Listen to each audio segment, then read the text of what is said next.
This video is brought to you by NetSuite by Oracle. If you are a CEO who's tired of using QuickBooks or tired of the nonsense of running multiple programs at once, upgrade to NetSuite to more effectively run your company. Wildcard weekend day one just happened. It was Saturday. I want to just go through every game. I want to start with the Tampa Bay Buccaneers at the Washington football team. The Buccaneers won 31-23. And oh my gosh, it was a great game. It's so much fun. And I know a lot of people I got a lot of people angry at me when I said, I think it's going to be a close, fun, entertaining game. People were like, Zach, you're crazy. The two games that I thought were going to be close and interesting and hard to pick were the Rams, Seahawks, and Buccaneers, Washington. I was right. And a lot of people were mad at me, calling me crazy. No. This Washington football team was a really well-coached, good football team, and they fought hard the entire game. Now, Tom Brady played very well. Tom Brady, the Buccaneers quarterback. It's hard to say Buccaneers. My dad and I were watching the game, and we kept saying the Patriots, which is, I know it's been a whole year now with Tom Brady in Tampa Bay. I still want to say the New England Patriots because it's Tom Brady's team, and I keep referring to them as TB in my notes because that's easier than trying to remember what team he plays for. Tom Brady was 22 for 40 passing at 381 yards, 2 touchdowns. Tony Dungy had a great line. Tony Dungy broadcasting the game. Remember the former Indianapolis Colts head coach who won a Super Bowl with Peyton Manning. He was broadcasting the game, and he had a great line. He said, everybody who said Tom Brady couldn't throw the deep ball was just wrong. And for me, I was like, I feel so good to hear that, because if you listen to the show, and you had for a while, remember, I made a whole film analysis breaking down exactly how that was entirely false. Tom Brady's never had a problem. The whole falling off a cliff, the decline thing, it wasn't true. You look at Cam Newton in New England. He had a terrible, terrible year. Why? Oh, because there's no weapons in New England. The football team around the quarterback there isn't able to make big plays, and there's no receivers there. That's why Tom Brady appeared to have lower numbers and was falling off a cliff. If you look at Tom Brady's physical ability, it's pretty clear he can still play at a high level. He needed help. He needed good players, and I know that he's so happy to have the weapons he has in Tampa Bay. And the Buccaneers have a real shot to win a Super Bowl. I know people push back on that all the time. Like, you're crazy. And I understand that the Buccaneers have had stretches of inconsistent poor play. But what has to be factored in is that the Tampa Bay Buccaneers on their best day are an incredibly hard football team to beat. They're a great football team. They have I guess the best way to put it is they have a really high ceiling, where the best day for Tampa Bay, the best game they can put out, is a lot better than other teams around the NFL. Like, they're just way more capable than a team like Seattle or even the LA Rams with a gimpy quarterback like Jared Goff. Tampa Bay is highly, highly capable, and they are very much a threat to win a Super Bowl this year. Don't forget that. It's really easy to write them off. I don't understand that whole desire to do that. I know they're a wild card team, but the Buccaneers are a very good football team, playing good football at the end of the year, and I wouldn't hold their past against them. They're playing good football. Now, the story of the game, in my opinion, was Taylor Heinicke, this really cool quarterback, the backup for Washington, who was starting the game because Alex Smith is hurt. And the minute I heard that Alex Smith wasn't playing, I went, oh no. I audibly said to my dad, oh no, this could be a blowout. This could be a terrible game, because a backup quarterback against Tom Brady and the Buccaneers, no way. And Taylor Heinicke battled his tail off. It was so much fun. And actually, watching Taylor Heinicke run around the way he did and extend plays, escaping sacks, I think he actually did better than Alex Smith could have done. Taylor Heinicke, because of his mobility, ability to extend plays and throw the ball downfield, I mean, he did stuff I just don't know that Alex Smith would have been able to do. He had that touchdown where he dove from the 4-yard line, fully extended with the ball to the pylon. I'm like, it's so much fun to watch this guy. He made great decisions. He was super accurate. And it was just such a joy to watch Taylor Heinicke do as well as he did. Now, here's what his numbers were in the game. I mean, here's what I thought was cool about Taylor Heinicke. He made Tom Brady sweat. There were moments at the end of the game where you could see Tom Brady was going, this kid better not score. I mean, we're only up 8 points. And this kid, because he fought the entire game, the reason why Washington was in the game against Tampa Bay was none other than Taylor Heinicke making play after play after play. He was 26 for 44 passing at 306 yards, 1 touchdown, had an interception, but it got tipped off a defender's hands. I felt bad for that interception. It's like, that's just not really anything you can do about it. He also ran for a touchdown. what's crazy is that he was going throw for throw with Tom Brady in only his second ever start in the NFL. And imagine that your second ever NFL start came in the playoffs against Tom Brady. Like, bam, that's crazy to me. And he not only did he do well, he showed up, he kept his team in the game. And this is a guy who was the XFL St. Louis Battlehawks backup quarterback last year. He played in the XFL and wasn't even a starter in the XFL, but he came to the NFL, showed out, played great, and I really loved it. I believe he earned himself a contract for next year, whether it's in Washington or somewhere else. If I'm Washington, I'm not letting the guy leave. I'm like, hey, we'll give you some money, stay in our team, like, we want you here. And it's kind of crazy because 6 weeks ago, Taylor Heinicke was taking college classes at his alma mater, Old Dominion, finishing up a mathematics degree. Like, what? That's crazy to me. And also, another narrative here that is honest and true is that watching Taylor Heinicke, frankly, shred the Tampa Bay Buccaneers. And it wasn't like the Buccaneers were bad. It was that Heinicke was making throw after throw after throw into tight windows. Like, just really great throws and really great decisions. And I know that you can say, well, it makes the Buccaneers defense look bad. I think, honestly, it just made everyone else go, wow, Heinicke can play. And the reality is that what it really did here is it put Dwayne Haskins to shame. Dwayne Haskins got cut by the Washington football team earlier this year. He's a former first-round pick who played for them, and a second-year quarterback. Dwayne Haskins never once in Washington looked very prepared or like he was doing a lot of work off the field. This guy, Taylor Heinicke, came in with a couple weeks' notice, learned the playbook. I think he already knew it from the Panthers. Remember, he played for Scott Turner, who's the offensive coordinator in Washington and Carolina. He knew the offense already.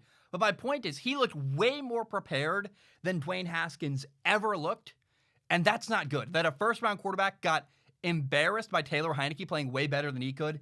I also got to say that Washington, did anybody see Chase Young, the rookie defensive end for Washington, celebrating with Taylor Heinicke? Like, when Taylor Heinicke ran for a touchdown, you saw, Chase Young runs up. He's putting his finger on the guy's back like, this is my quarterback. And it just shows how desperate for a quarterback Washington is. They just want somebody to believe in, somebody that they can trust will make plays and be good with the football.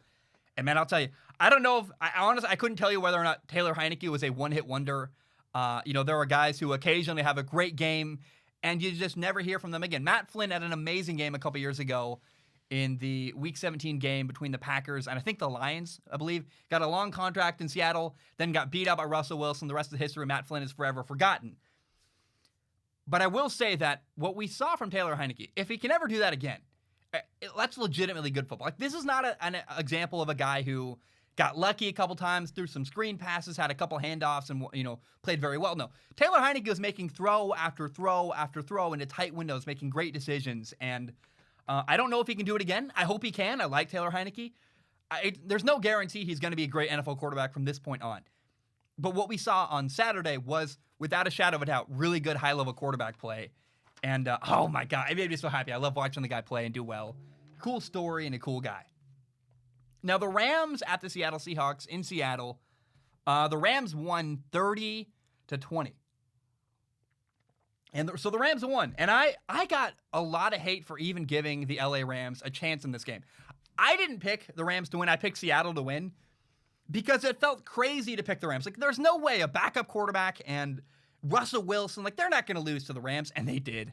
They did. And I almost picked the Rams. You can go watch my predictions video. I was going back and forth, and literally there was a couple comments that said, you're an idiot. Like, the two easiest games are Washington losing and the Rams losing. And I go, Washington competed their butts off, and the Rams won. So I thought that people were a little harsh at me when I made my prediction going, we'll see, this could go either way.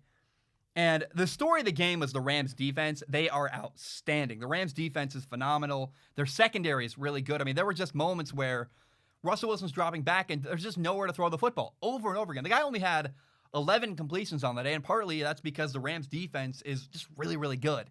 Now, there was a moment where Russell Wilson threw a pick six on a quick screen out wide. He catches the ball, throws the ball left on a quick screen, and, man, the corner for the Rams jumps it, takes it for a touchdown. That should never happen. It felt really bad for Russell Wilson.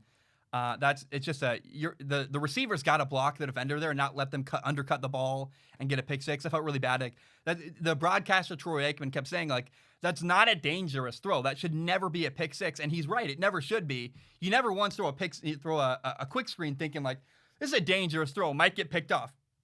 Not in a million years. And so I feel bad for Russell Wilson there. Russ did have a really sweet touchdown where he escaped a sack. He was extending the play left. Flipped his hip, flipped his shoulders, threw the ball deep to DK Metcalf for a long touchdown. It was a beautiful throw and an amazing play. DK Metcalf had 2 touchdowns, but in general, like I know DK had really good numbers on the day, but it still felt like I really was shocked at how many yards. I think DK had like 96 yards when I looked back at the game, and part of that's because he had a really long touchdown. But it didn't, despite the fact that DK had a lot of yards and 2 touchdowns, it didn't feel like he was doing very well. It felt like Jalen Ramsey shut him down. I was actually shocked. I looked at the numbers after the game and went, wow, the numbers don't really reflect how I felt watching the game. It felt like DK Metcalf got shut down. He was very frustrated. That Rams defense is no joke. And if they play the Buccaneers next week, that could be I don't think they will because they're the lowest seed. So they're going to play probably the Packers next week. That's an interesting matchup, Packers and Rams, because the Rams defense just is really, really good. Now, the Rams quarterback situation is a lot more questionable. John Wolford started the game for the Rams at quarterback. He's their backup quarterback. Remember, he played in the XFL as well. He got knocked in the head, got knocked out of the game very early on, so Jared Goff had to come in. He's got a busted thumb. He had surgery recently on his thumb. He came in. He did well enough to win. He had a touchdown. But I thought was interesting, and I don't know how to say this the right way, so I'm going to do the best I can to communicate this to you guys. But if your quarterback is, we saw Jared Goff clearly was healthy enough to play when he needed to, right? If your quarterback is healthy enough to play, but you don't start him, in my opinion, that's a guy getting benched. And so the reality is the Rams do not appear to have a lot of confidence in Jared Goff. I know that, they started John Wolford because Jared Goff was hurt, but you think Tom Brady wouldn't play if he could? You think that Drew Brees wouldn't play if he could? Like, it's less about Jared Goff not wanting to play and more about the Rams decided not to play Jared Goff. So there's something going on there behind the scenes with Jared Goff where the Rams clearly don't appear to believe in their quarterback. I would really be excited to see them replace Jared Goff this year. I feels like he's plateaued and he's hit a ceiling and he's never really going to get better. He's kind of mediocre and mundane. I give him points for playing through an injury. But I don't know how to say that the right way because he didn't get benched. He did get hurt, but he was hurt, but not badly enough that he couldn't play if he needed to. So why didn't he start the game anyway? Did Jared Goff get benched? I guess is my question. Because again, Matt Ryan, Jared Goff, Drew Brees, like these quarterbacks, Aaron Rodgers, if Aaron Rodgers' thumb is hurt, he's playing in the game. So somebody decided not to play Jared Goff, and it felt weird. The whole thing feels very weird to me. Now, again, the star of the game was the Rams defense, and I want you to keep your eye on Brandon Staley. He's the Rams defensive coordinator. He could become a head coach either this offseason or next offseason. He's a young guy. They call him like the Sean McVay of defenses. And I don't know that he's ready to be a head coach just yet. I personally, if I was hiring him, would want to wait another year. But keep your eye on Brandon Staley. The coaching market's a very weird, fickle one right now. And so Brandon Staley could be a head coach next year in the NFL. The same way that, remember, Zach Taylor was the Rams quarterback coach. He became the head coach in Cincinnati because, well, guys just get elevated maybe a little bit before they're ready, and teams take a chance on a guy when they, if Houston can't hire anybody else because nobody appears to want the Houston job, maybe the answer is Brandon Staley, a guy who's not going to get any other opportunities because it's a little bit too early.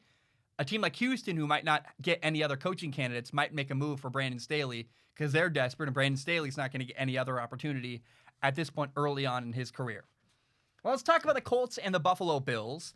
This was a really good game. It came down to the very end. The Bills won 27-24. And a lot of stuff I want to say here. First of all, it's the first Bills playoff game in 25 years. Like, oh my gosh. I'm happy for Buffalo. They let fans in the game in Buffalo, which is the first time all year fans have been allowed in the stadium in Buffalo. And it felt like, hey, we know COVID's happening, but screw COVID. I'm not going to miss out on, I hit my elbow on the table. I'm not going to miss out on this opportunity to go watch the Buffalo Bills play in a Super Bowl. Like, I don't care. I'll die of COVID before I miss a Buffalo Bills playoff game. It's a bit hyperbolic. But my point is that I can't say this. I know I'm going to get in trouble for this, but I appreciate the Buffalo said, hey, you know what? We're going to let people choose, and we're going to open up the stadium to people that are diehard Buffalo Bills fans. And I think that's very cool because, again, like, you're not guaranteed a playoff game ever. And it's been 25 years. It would be really horrible to allow a Bills playoff game to happen in Buffalo without fans at the game. I also got to say, having fans at the game is a big thing. I want to briefly, I know I'm jumping around, but I want to revisit the Rams and Seattle Seahawks game. I hated watching the Seahawks game because there were so many moments where the fake crowd noise was really, really loud above the broadcasters. Like Tom Rinaldi's trying to talk on the sideline, and you couldn't hear him because of the stupid fake crowd noise, which is even weirder because you know that the people on the sidelines, like Jared Goff, Russell Wilson, DK Metcalf, they don't hear fake crowd noise. Only people watching the game on TV hear the fake crowd noise.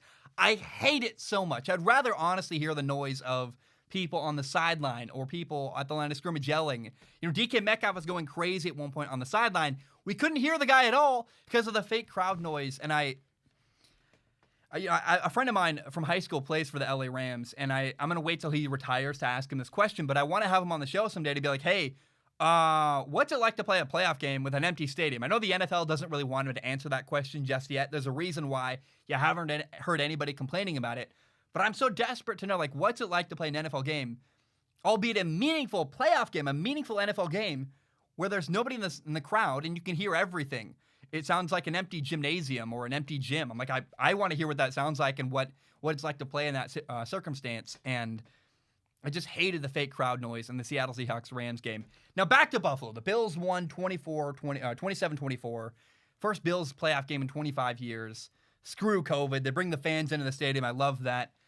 Josh Allen was amazing. He made so many incredible throws along the sideline. We're seeing the evolution of Josh Allen.